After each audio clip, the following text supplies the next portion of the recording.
Hello and welcome everyone. We are kicking off our third discussion in the International Climate Webinar Series for the European chapter, focusing on climate risk and climate finance. I'm happy to see you with us here. For those who are new, I'm Salima Ibashi Steven, the founder of Commissioner of the International Climate Webinar Series, and I will be your host today. We have got a comprehensive agenda. In the first two parts, we will talk about our main topics, followed by a part where we'll be summarizing key takeaways. Of course, we will also make time for your question throughout this discussion. Stay tight.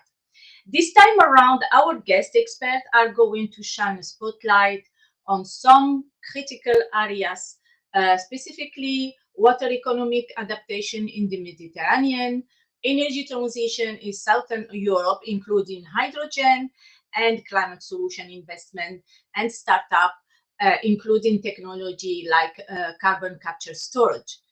To refresh everyone about our discussion last time, I've got 4 things that I took away. Solar power desalination. We saw how solar power can help to increase the desalination in Southern Europe and address the drought problem in a sustainable way. Massive investment in net zero, 17 trillion in capital dedicated to net zero goals, green bond market growth.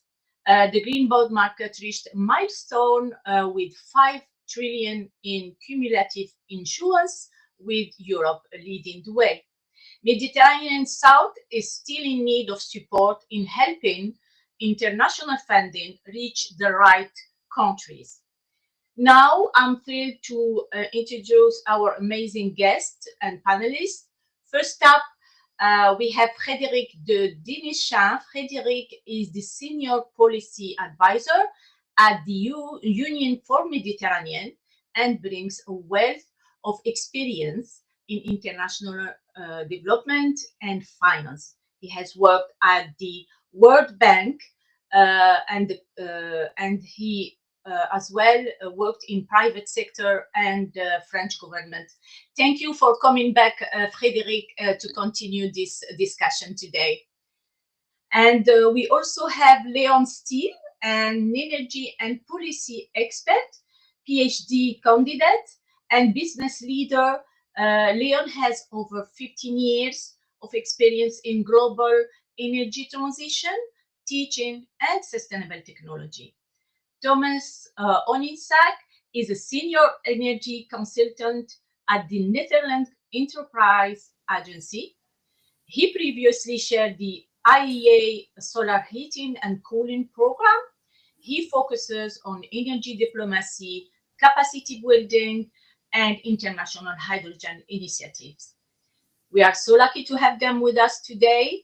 And now, before I hand out the mic over to Thomas, our moderator today and guest speaker, Thomas, how sustainable energy and hydrogen developing now in Southern Europe, and what is the outlook for this year, 2025? And thank you, Thomas, and the mic is yours. Well, thank you very much, Salima, and hello, everyone. I'm Thomas Olenichuk. Well, Salima, you already did a great job of introducing me, so I just want to add that RVO, which is the Netherlands Enterprise Agency, is actually an executive agency of the Dutch Ministry of Economic Affairs and Climate and Green Growth. So within RVO, I'm in the international department. I'm working on the SERF program. SERF stands for Climate and Energy Response Facility. And in this program, what we do basically is to try and support partner countries and other governments in their decarbonization efforts, which includes capacity building projects, knowledge sharing projects, programs, as well as trying to unlock access to finance in the Mediterranean region, but also in other partner countries. And so we've done this for the past few years, and we've actually been relatively successful in a number of places, such as Morocco, Egypt, Algeria too, which is more of a traditionally fossil fuel-based economy, and also other countries in Africa and the global south, and Indonesia and South Africa, and many other places. So introducing basically the topic of today, what I wanted to do is just maybe to first kind of set the scene a little bit, give you in a way the lay of the land in the international climate transition from our perspective. So I guess for everyone here who's active in the wide field of international corporations, it's obvious that there is quite a very big challenge, an enormous challenge, we could say, that's facing us when it comes to financing this transition. So for one thing, one could argue that generally speaking, there's somewhat of a consensus, and this is very debatable, and we will be debating it as well, as for how to technically go about decarbonizing the economy, and also how to adapt to the climate, the changing climate, and how to build climate resilient infrastructure. So when it comes to decarbonizing the economy, and that's mainly my expertise, one could say that most who are involved would agree that there is mainly a broad need to further clean up the grid. We need to definitely add more renewables, even more than we have, and possibly also nuclear. And then we need to electrify many sectors. So we need to electrify transportation, we need to electrify heating, we need to electrify industry to a certain point. And then, of course, there is heavy industry and what we like to call the hard-to-abate sectors, where we may need solutions like hydrogen and carbon capture and storage. And as for to what point exactly we need to electrify and where we need to apply other solutions, there is, of course, a debate, part of which we're going to be having here. But another question, which is at least equally important, is who's going to pay for all this? So would that be the rich countries, or is it the current big emitters, or maybe those who've been historically responsible for climate change? And all these things were at the center of the conversations during the last COP, the COP29 in Baku. And it's for good reasons that I think that a lot of the talks there revolved around finance.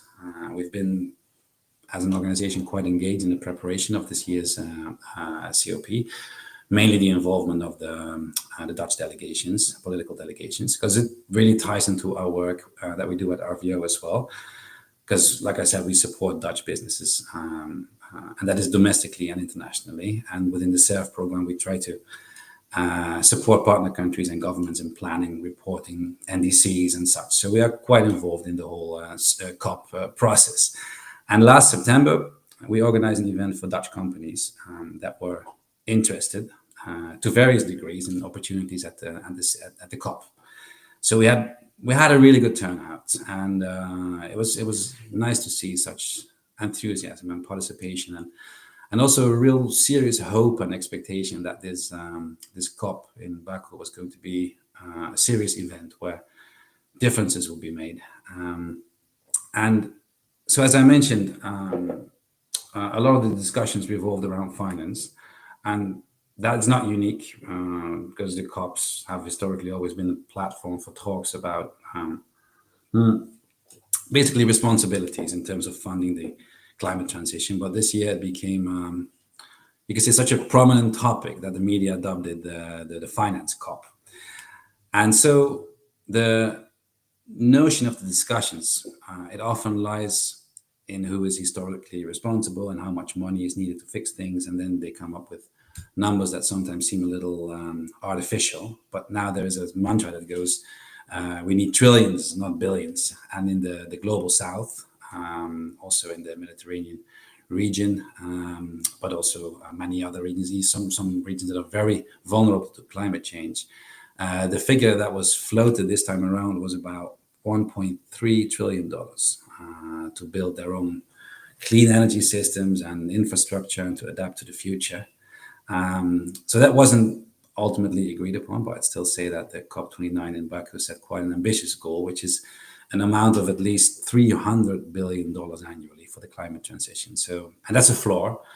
So by 2035 for developing countries, climate action, there's going to be $300 billion, plus a broader call for $1.3 trillion in international climate finance. And also another action was a Climate Finance Action Fund. The CFAF was also established, and many hope that that will help bridge some of the gap, the funding gap that we're seeing between what's needed and what's actually provided.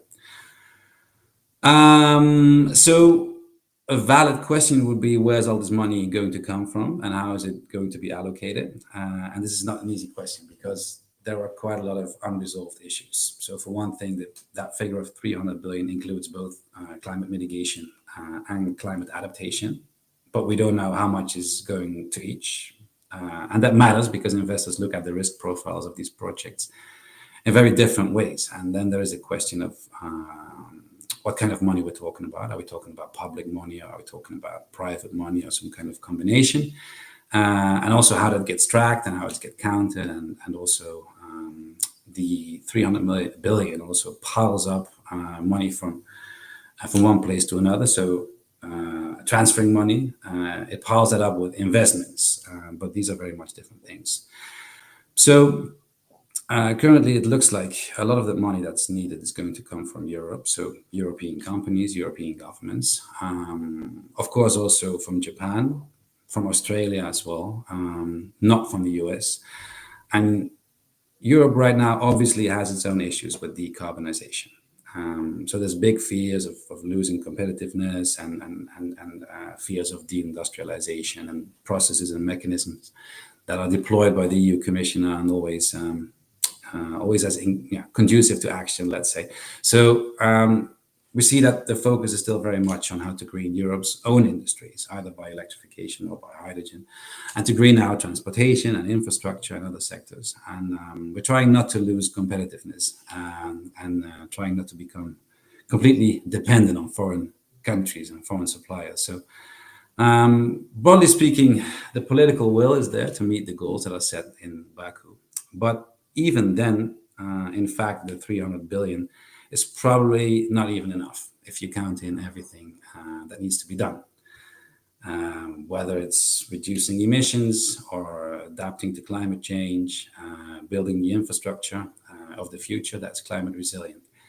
So most likely the real cost is going to be closer to that 1.3 trillion mark, or even beyond that. So, well, how do you cover that? And here at RVO, we run and we participate in a number of bilateral, multilateral aid programs and projects, and that can be government to government and business to business. And like I said, these can be quite effective, but it's only a tiny fraction of the overall need. And then we have the development banks and institutions. For instance, in the Netherlands, we have institutions like FMO and Invest International. And then there's, of course, the EIB and EBRD and the World Bank and many more. But even those big ones, they manage budgets in the tens of billions, and that's still small compared to the hundreds of billions that we're talking about. So even though those are significant, they are still small by comparison. And adding to that, we also see, especially lately, a bit of a shift in political focus away from the kind of big allocations of public money, mainly in the United States. They're on a different path now. And some people are kind of worried that the global momentum could slow down a little bit when it should actually be speeding up if we want to meet our goals. So especially with the political changes, what we saw in the US, but also in many European countries. And that does raise some questions about whether these targets will be met, at least if they'll be met out of government aid pockets. And of course, that means that a lot of money is going to need to come from the capital markets. We're talking about the really big funds. But yeah, so they also have some issues. I say, first of all, the governments don't control those big capital market investments. And that's up to the private sector. And they still tend to focus very much on things like liquid assets. And when you look at their asset allocations, relatively little of that seems to be allocated to the sectors that are really essential for a successful climate transition. So both we're talking about the global south, innovation, infrastructure, those sectors that are necessary. And so when I talk about infrastructure, I mean both climate mitigation infrastructure, such as new power transmission networks, distribution networks, and storage systems, and so on, but also climate resilient infrastructure that can actually withstand such extreme weather events like new roads and bridges, irrigation and water supply systems, flood protection. And we'll be talking about that with at least one of our guests today as well.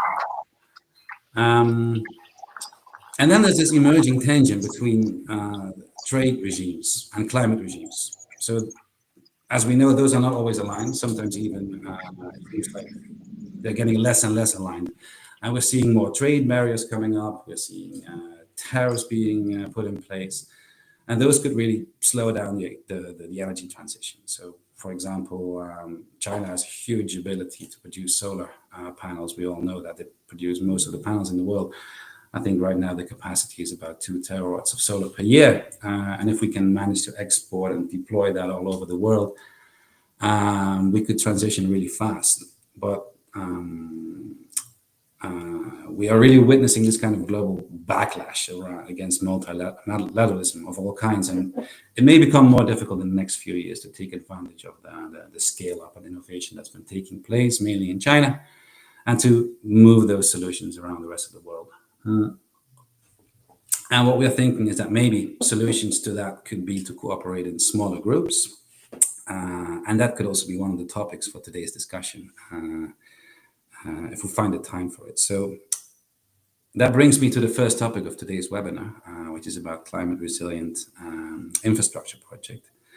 And I really want to focus on the kind of international cooperation that's necessary to achieve the goals there. And after that first topic, so as you said, we're going to move on to the second topic of the day. And during that topic, we were going to cover the question on how to finance the future. And our guests will be sharing their ideas and their experience in those fields. So yeah, Nima, you already mentioned at the start, we have 2 guest speakers today, which we'll be discussing with. And we have Frederik, the Danish, who was also with us in the previous edition in September. And we had a very good discussion on his work at the Union of the Mediterranean. First of all, Frederik, how are you doing? Thank you. I'm doing well. Can you hear me? Can you see me? This is a good first step.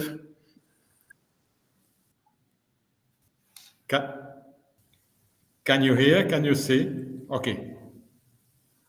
Okay, good. Yeah. Thank you, Thomas, and thank you, Salima. I'm glad to be back in these dialogues. I think this is important to have a kind of continuity in our discussions. I'm hearing a bit of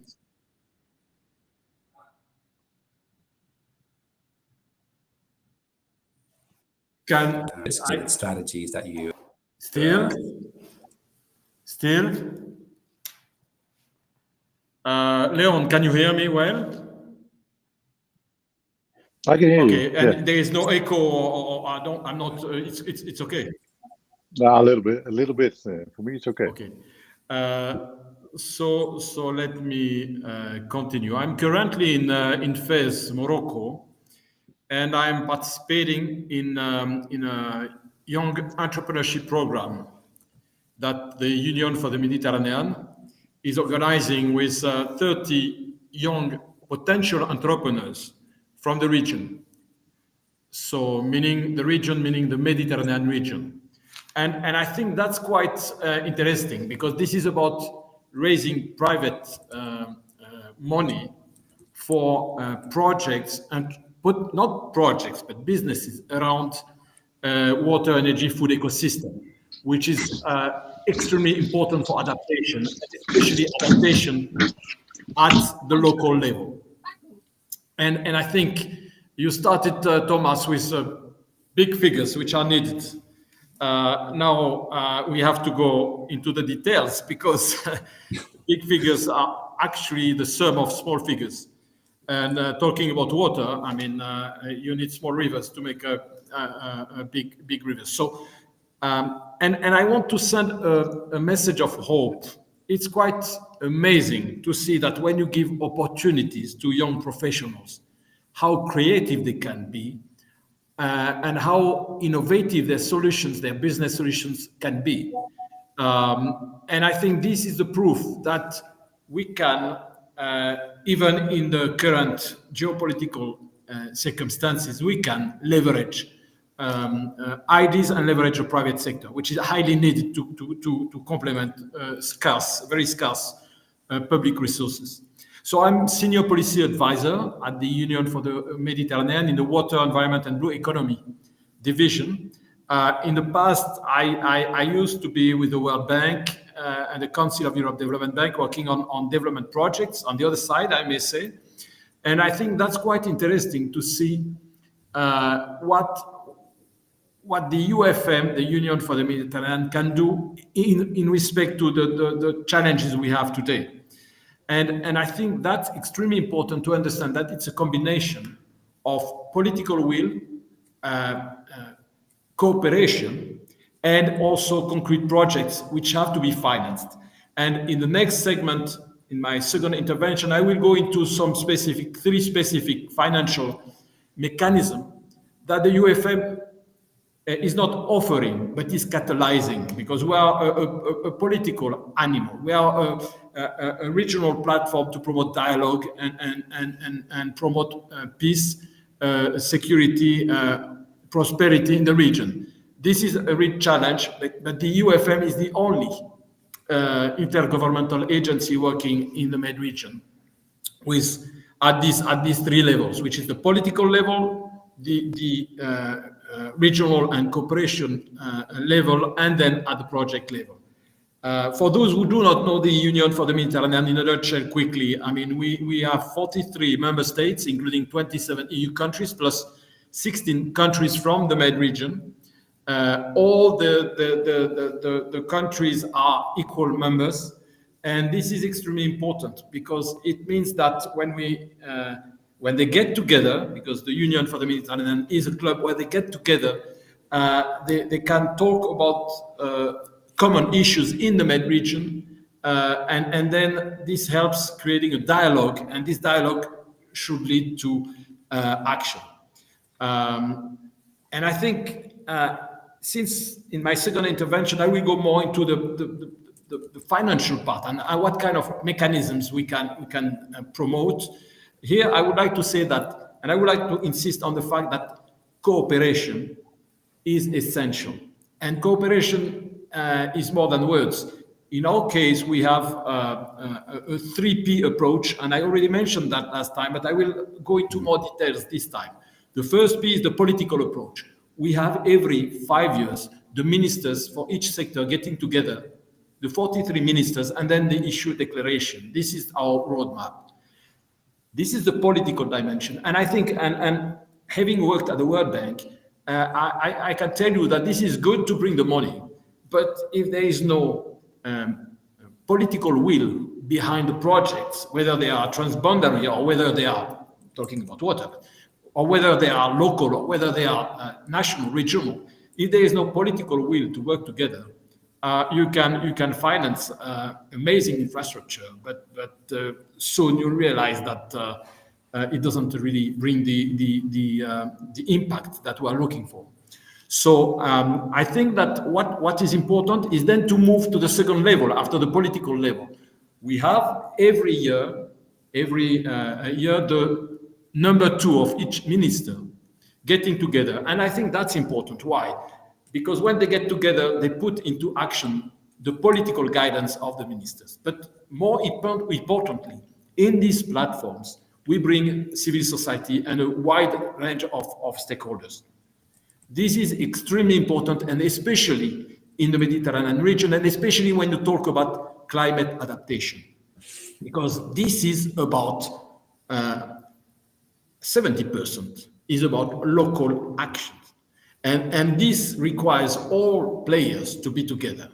And then once you have brought together the different partners, it is essential to bring concrete actions and projects. And we will talk about the financial part, but it's much more than that, because it's one thing to bring the money, but it's another thing to make sure that the projects are owned by the people who are supposed to implement these projects. And again, when we talk about climate adaptation, how many projects have been received by the major donors, by international community? And these projects were on paper fantastic, but no consultations had been made before, no ownership at the local level. So that's very important. That's about, and you mentioned that, Thomas, the cooperation, international cooperation. Here we are talking about regional cooperation. Okay, that's right. Then the second part is also to try to bring, especially when you talk about climate adaptation, to try to bring the different sectors together. And here again, we have started 2 years ago an exercise with the UN and with the EU, UN, United Nations, and EU, European Union, and the Union for the Mediterranean. We have started and we are about to finalize a strategy where we bring together the four sectors: the water sector, the energy sector, the food sector, food/agriculture sector, and the ecosystem, biodiversity environment. Why is this important? It's because if we don't push, if we don't promote that approach, naturally, ministries will not push for such an integrated approach. This is in our nature. And I think that is, again, this exercise, which is called the Water, Energy, Food Ecosystem Strategy in the source to sea continuum in the Med region, is going to be extremely important. It will be raised at the political level again, decline at the institutional and regional level, and then it will lead to concrete projects, and including concrete projects which are platforms to mobilize more funds. And I will talk to that. I will talk about that a little later. I think that this Wayfair approach, which is a 5-6 pages document, has very concrete goals, objectives, and has also example for direction of actions. And again, that is important, because if you don't then ground your strategies into concrete proposals, that doesn't fly. And for instance, it is to promote the use of new technologies, including satellite images, Internet of Things, AI, to help generate more data, then more information, then more knowledge, and especially to bring it to the final users, and trying to avoid increasing the digital divide, but on the contrary, using new technologies which may be cheaper to give access to the final users, including, for instance, farmers, so that they have access to the weather information, and so can be better prepared when you have climate or else disasters. That's very important, and I think that this strategy that we share with two key partners in the region, the European Commission and also the UN Environmental Program for the Med region, it will be the first time we prepare something together. And that's very important, because again, and we'll see that when we talk about finance, again, one of the major issues, at least in our region, but I would say in many regions, is the multiplication of actors who are basically preparing their own strategies, and from these strategies doing isolated actions. So we are trying to promote regional cooperation, cross-sectoral cooperation. And when you talk about water, this is extremely important, because water has to be dealt with not only at the national level, but at the water basin level, and also at the transboundary level. And again, this cannot be done only through technical push or through financial incentives. This also has to do with cooperation at these different levels, and including the political and policy level, but also at the local level. So I will stop here, Thomas, and over to you. And again, I will make the link with these 3 concrete examples. So no, thank you for stay it. tuned. I'm just curious, very quickly. You're talking about the political level, and in my opening, I mentioned a kind of perceived backlash against multilateral collaboration. And I'm just curious if you've noticed any of that, and would you say an organization like the Union of the Mediterranean is a good example of what I suggested, like a smaller scale, more regional collaboration that could counter the kind of reduction of commitment to the large scale organizations and institutions? What do you think? Well, I would say 2 things. One, if you bring civil society, if you bring not only the governmental players, if you also bring local communities, then you have a push for action, because it's about survival. So that's something which is important. And at the UFM, we do, but we have maybe also to push more for that, to make sure we bring not only governmental players, but also the people who are suffering from, I'm talking here about the climate change negative impacts. And that's one on this. On the second part, yes, what can I say? We know what's going on. We will see what's up with the big catalytic funds, Green Climate Fund, Global Environmental Fund, the Adaptation Fund, and so on. We'll see if the replenishment are done, and second, if there are new replenishment. You mentioned the new fund which has been decided at COP29 in Baku. Let's see if it materializes, because it's money coming from public, from countries and companies which are supposed to. Well, I would like to use the word to compensate, because if you compensate, then but to pay for. So we will see how it works. But when I see what we are doing here at a very local level with this hackathon, with this young entrepreneurship program, we have now the 30 youth from the region who are going to pitch, and these pitches are amazing. They have amazing ideas, and if you bring investors, if you bring the money people, it's a lot of different players. If you bring them to the room, then they realize that it's not only about social and environmental issues, it's also about good business. This is social entrepreneurship. So I want to bring, we know the situation worldwide. I mean, let's not elaborate on that, because otherwise we will end up jumping through the window. But let's try to bring these hopes and these youth from 18 to 35 years old. They come from countries which are not easy country, not easy country. But they can put in the right energy, right? Not only from a climate perspective or environmental perspective, but also from a geopolitical perspective. But they bring with ideas. So let's try to capitalize on that. And I think I'm convinced, because I've seen amazing proposals. A group of young professionals explaining that they are going to install sensors in small farms to check on the bad insects. Well, amazing, with captures. Good. So for farmers, it would be a revolution, because they would use less pesticides, less water. They would be much more prepared for these attacks. And so what I'm saying is that we have solutions, we have a way forward. But let's not be naive. I mean, the international finance, at least these big funds, the replenishment or the plenishment simply, I'm not totally optimistic. Let's see the proof of fire with this new fund you mentioned earlier. And again, in my second intervention, I will give you also some concrete examples of what can be done. Let's see. But let's build a narrative with the final,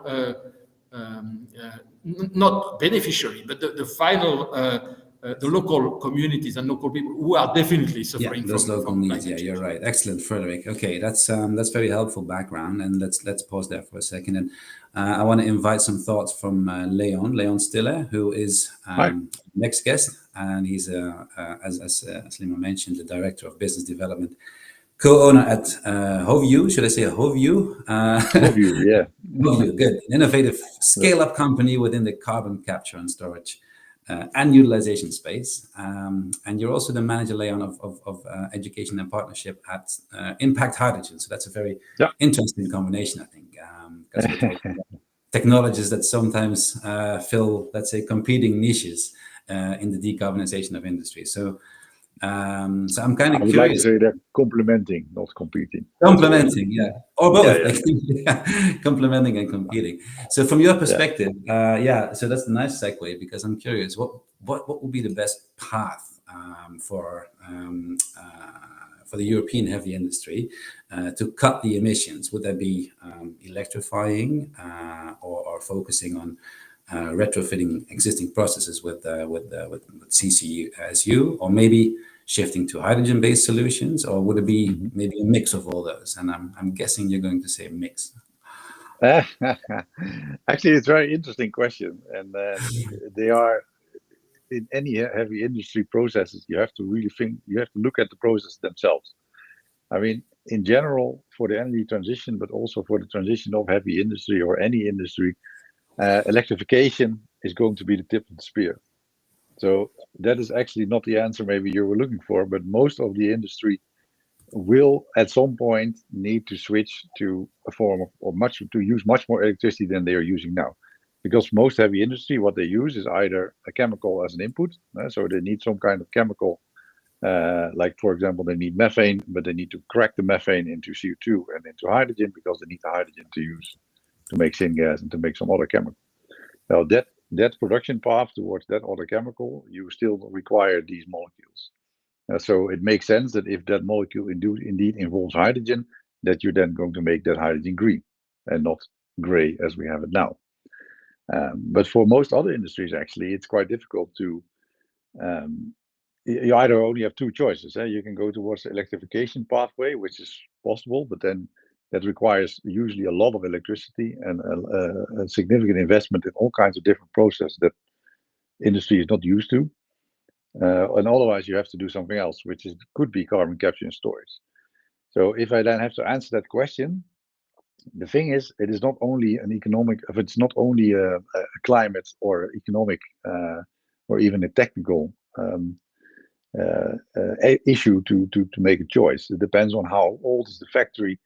Sometimes if a factory is almost at the end of its lifetime, then it makes sense to invest in the state-of-the-art technology, which may well be electrification. Even for steel, you have arc lightning reactors to melt steel, which makes total sense if you are in a location where your steel plant is so old you have to refurbish it anyway, and you have the ability to access a lot of renewable electricity. And so all these different things and these different aspects have to sort of come together. But the most easy solution for industry, for heavy industry, to decarbonize still is now currently carbon capture and storage, because then they don't have to change their or to green their hydrogen intake, basically, because then they don't have to change their current system of way of working. It doesn't require a significant, well, in the case of hydrogen, it does, especially green hydrogen, but it doesn't require a significant amount of additional energy to be put in compared to waiting until the renewable electricity is available for your process to be electrified. So I think personally that if I say 100% heavy industry in Europe, then maybe 50% will definitely go for electrification one way or another, maybe even more. Then the remaining 30 or 40%, or maybe 50%, that either requires a molecule to be put it into the processes, or that still has a factory that can run for 30 years or more, will either go for hydrogen or for carbon capture and storage. And my gut feeling, because I work in both, but I do think that we'll probably build a bit more carbon capture and storage, for the simple reason that especially green hydrogen from electrolyzers is not is not taking off as we would like to have it, perhaps. And No. there are much more technical and economic boundaries than people may have anticipated in the beginning. Yeah. So, in that sense, it will probably be a bit more slow to take off, and will only take the last percentages of the industry that is very, very hard to decarbonize any other way. For carbon capture and storage, you also have all kinds of dependencies. You need to be able to get rid of your CO2, for example. Well, the Netherlands is hopefully has some good projects like Portos, and hopefully Artemis at some point, where you can take your CO2 towards some kind of storage site. So these things are also complex. That's absolutely true. Yeah, The especially the technology offshore. is a little bit further. Yeah. Yeah. Especially the offshore monitoring, who's responsible over longer periods of time to make sure that the CO2 is stays into the ground. All that kind of things. So, but there's a framework for that, especially in the Netherlands. There's a good framework for it now, but also Europe-wide. That framework will be there. And so then you have that covered, so to say. Got it. Yeah. Thanks, Leon. And I'm just curious because we just heard Frederick talk quite elaborately about the Mediterranean region and water issues, and especially the water energy food nexus. So if we're looking at, for instance, hydrogen in Europe, what the European Union is envisioning is huge scale hydrogen imports from, amongst others, that region. I think we're talking definitely about Spain and Morocco and probably a couple of other ones as well that could be producing mass amounts of hydrogen for the European heavy industry. Maybe not as much as I initially thought, but it would still be it would still be significant. And how does that relate to, in your opinion, the water scarcity in those regions? Because hydrogen production through electrolysis takes huge amounts of water, doesn't it? Yeah. It's a very good question. It's a very good point. I think that sometimes it's a bit underestimated, even in that sense. But of course, if you go to a place where there's high levels of water scarcity, you cannot really use clean water for electrolysis. There are possibilities to sort of recycle these things, but then you have to invest also in desalination plants. These are very expensive. They're very expensive to run as well. So, and again, if you want to do them the right way, then they require a significant amount of renewable electricity also to be produced. So, in the sense that hydrogen is an opportunity to have this cooperation between the different Mediterranean countries, like you said, Spain, but also Morocco. But I think that what the first thing you will see is that if there is some kind of obvious connection, for example, a pipeline system or something like that, or the distance is not so great, then that is a possibility to do hydrogen as well, because you have to have some kind of large-scale bulk system to either transport hydrogen directly by itself, which is the only real option is then a pipeline, or you have to transform it into a stable molecule like ammonia, and then transport ammonia a little bit farther away by ship. But it's very important to note that all these technologies are actually not really commercial scale yet. No, so they don't exist. They don't really exist at the scale that we would like to have them. Yeah. So in that sense, it is still better to use the hydrogen directly yourself. But then we're talking about the regions which usually don't have that much heavy industry to use hydrogen themselves. But for the water part, indeed, you really have to make a choice, like where are you going to put this system? And I think it's an interesting setup, which we also looked at, for example, in Namibia, is that if you're going to invest in this desalination plant, and you also make sure that a large part of the water is just used by the local population for sanitation, for drinking water, for all those other things. So you're not going to go and drill down into the aquifer and get the water that way, because that doesn't make sense, because those deep aquifers are not replenished in a normal lifetime, so to say. So you really the only option is to go to desalination, but I think it's a very difficult and expensive option. Agree. To take. Yeah. All right. Thanks, Leon. And I would like to propose to switch over to segment 2, which covers the financial side of climate action, because we are quickly eating through our time, and I'm sure you'd agree that when it comes to finance, that securing funding is one of the toughest hurdles in the space, especially when we talk about adaptation projects, because investors often see adaptation as having basically no clear revenue stream. So, and also innovative technology is often hard to finance, but very necessary. New technologies can be risky. You just mentioned hydrogen, Leon. So it's hard to demonstrate kind of like a guaranteed return on investment. And there's a lot the government can do about that. For instance, at RVO, we offer a range of subsidies for Dutch businesses. Maybe you've used some of them, looking to pilot or scale up new solutions, and that helps also manage some of the risks and hopefully encourages more investment in climate-friendly businesses. But even with subsidies, there's quite a big gap.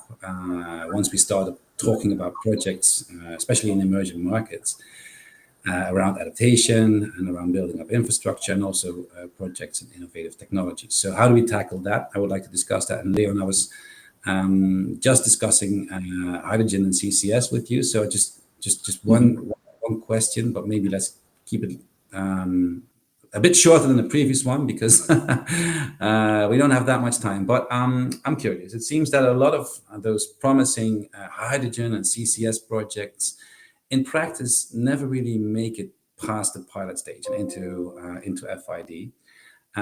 So my question to you would be, financially, how can we close those kind of funding gaps so that more projects actually reach FID? And also, in your experience, what will be the most effective strategies at turning those early stage concepts into large scale deployments? Yeah, no, maybe in a nutshell, if you talk about hydrogen for that sense, you know, to scale it up to the level that we want to have. I think that one of the best lessons that we've learned so far, what we really have to apply, is that you have to have an offtake. Simple as that. So if you're going to make this, you have to just get everybody in the same chain together. Basically, make sure that you have offtake agreements, that you have a clear customer where your hydrogen or hydrogen derivative is going to go. Because, like I said before, again, but same with CCS, this whole chain is quite complicated, and the success depends also on factors that are not directly in control of the technology supplier or the customer. So you really need to have a comprehensive project, and in the case of hydrogen, a very clear offtake agreement over a certain period of time against a certain price, because that's the only way to give real stability to an investor, saying, okay, there's an actual market. For carbon capture and storage, it's slightly different in the sense that, especially point source captured, where you capture the CO2 from an industrial site, that site has an issue. It's emitting too much CO2, and only now, because of the ETS price, this is very high, plus some other stimulus things that are going on and local regulation, you see that the price of keep emitting that CO2 is higher than reduction of the CO2 by, for example, CCS. So in that sense, you see that the FIDs that were not happening before were just simple reason that the economic conditions were not aligned with such significant investments in these projects. That creates risk aversion towards for investment, obviously, and that makes that these projects, especially at that scale, were not happening. But that's changing now also because this common infrastructure. I saw a question also popping along about the European supergrid, but that's something that is essential. You need to have some kind of infrastructure to either get renewable electricity to these locations, or to get CO2 away from these locations, or to get hydrogen away from these locations or into these locations. So that kind of infrastructure needs to be there, because a single client or a single industrial factory is not responsible for that part, cannot be responsible for that part. So that creates more stability, more confidence in investors to really go for it. At that scale, at least. So offtake and infrastructure, those are some of the main things. All right. Okay. Thanks, Leon. Frederick, I've got a question for you. So last time that we spoke, we mentioned a lot of things. We talked about also aligning climate finance with local needs, and you just mentioned some of that as well. And we know that the high cost of capital and also the perceived risks, they still keep the private investors on a little bit on the sidelines sometimes. But the new funds, like we already mentioned, the Climate Finance Action Fund, they aim to attract more private money. Have you seen that playing out so far? How have you seen it play out, and are we seeing any progress on the ground in your perspective? Thank you, Thomas. No, on that fund, I would say it was decided 3 months ago.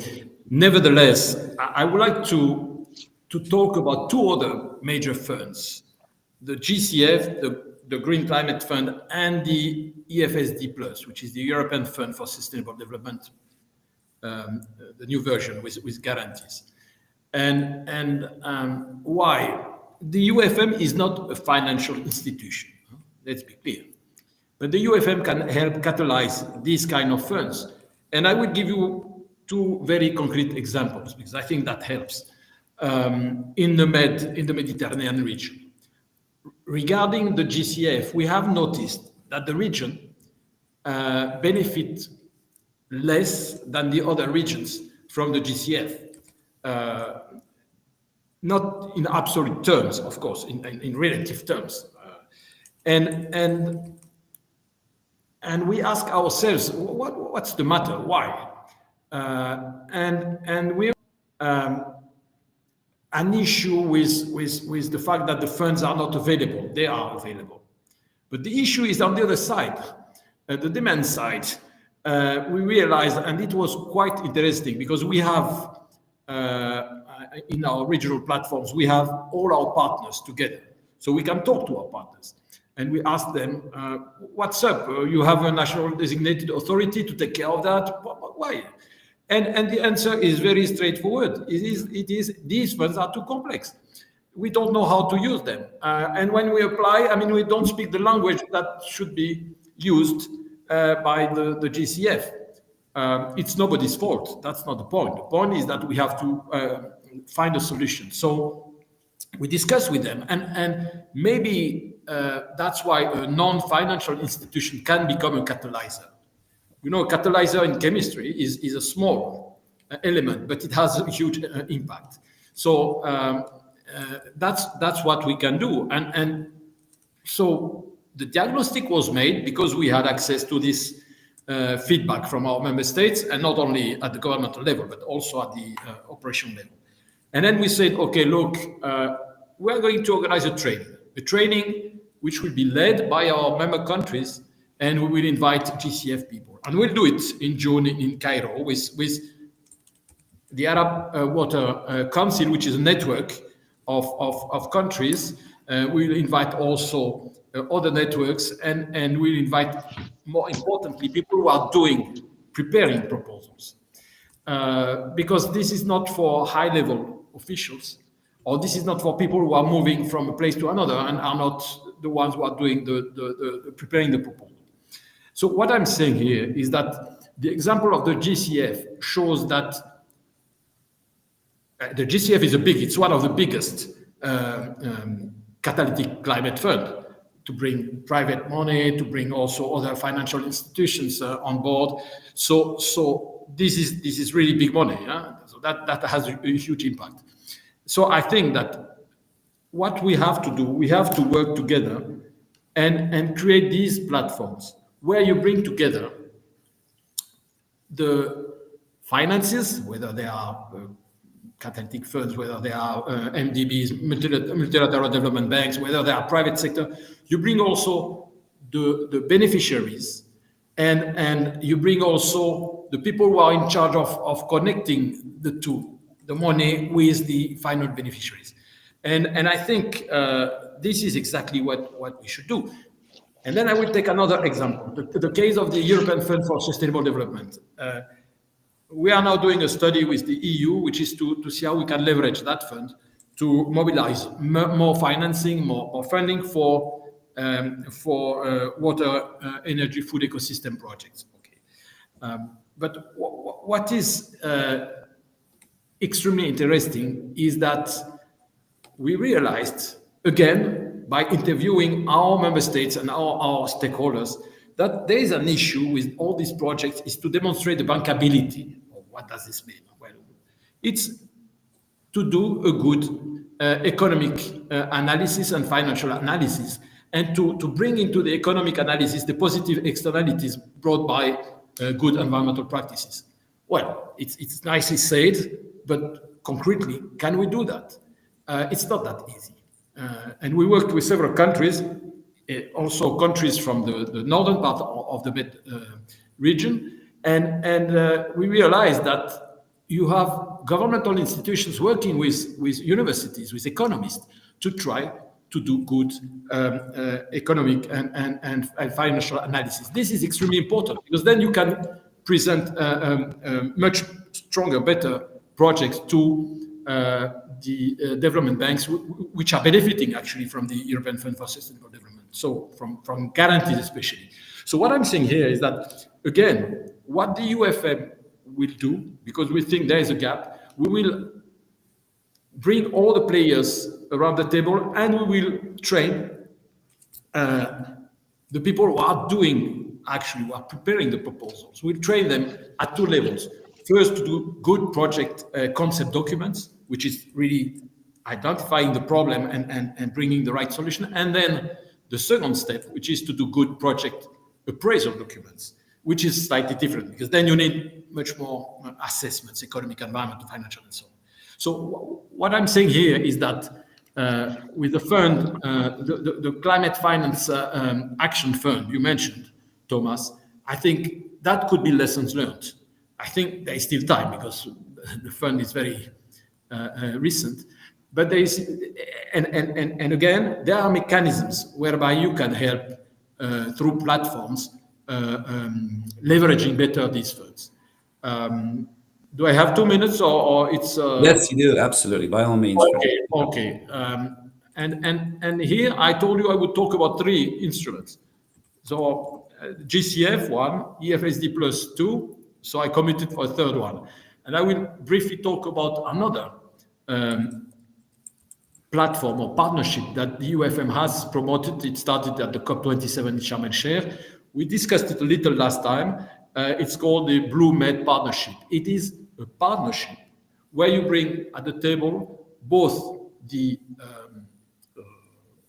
development banks, second, the beneficiaries, and third, the donors. So you have key players, and then you have a platform or partnership for blue economy projects, coastal tourism, on and offshore energy projects, many nature-based solutions projects, wetlands projects, and so on and so forth. You bring them to the table, and again, you have 2 types of activities. One, which is to provide capacity building. Capacity building, which is extremely important, because we cannot imagine how important it is. When you have big multi-development banks, I mean, they have their troops, so they can definitely prepare projects, but at the end of the day, the projects have to be owned by the countries. So you need to build capacity. And the second axis, in addition to capacity building, is how to build bankable projects with solid environmental and social assessments. And this is the second part. You build capacity, but then you have to prepare good proposals, which can be then submitted to these major catalytic funds, to the MDBs, and also to the private sector through blended finance, often, but not always. And remember that these big multilateral development banks have also their private sector branch, the International Finance Corporation, EBRD, and so on and so forth. So I stop here, and I think this new fund you are talking about should definitely learn about the importance of bringing together all the different players. I saw a quick question on the green funds, the green bonds, sorry. And I must admit that Egypt and Morocco have launched green bonds, quite big issues. issuances, sorry. And in Egypt, if I'm not wrong, it financed the Ben project, which is a major solar plant project. Yes. So and we're talking about 1 billion euro, I think. Well, don't you can challenge me on the exact figure, but I think that's interesting. Now, as usual, we want to scale up, but this is a good start for the region. Over to you. Right. Yeah, it's getting time to wrap up actually on this discussion, because this really went super quick. I can't believe it. But I'm going to thank both of you for your perspective. You both, so Frederick and Leon. I think you did a really good job of breaking down some of the challenges and also the opportunities in financing climate action.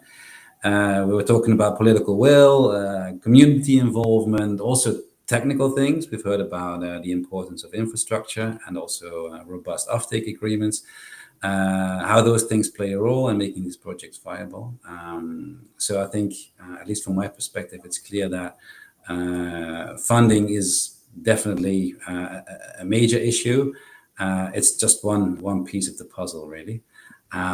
So maybe before we conclude, is there any final takeaways or words of advice maybe from one of the panelists? Can I maybe add one thing, just a little bit, because I saw the question indeed about the supergrid and things like that. We talked a little bit about infrastructure, but indeed, you know, the investments in infrastructure, in interconnection systems, especially on high power cables, that kind of thing, but also pipeline systems that are other than oil and gas, because that one is apparently taking care of itself most of the time.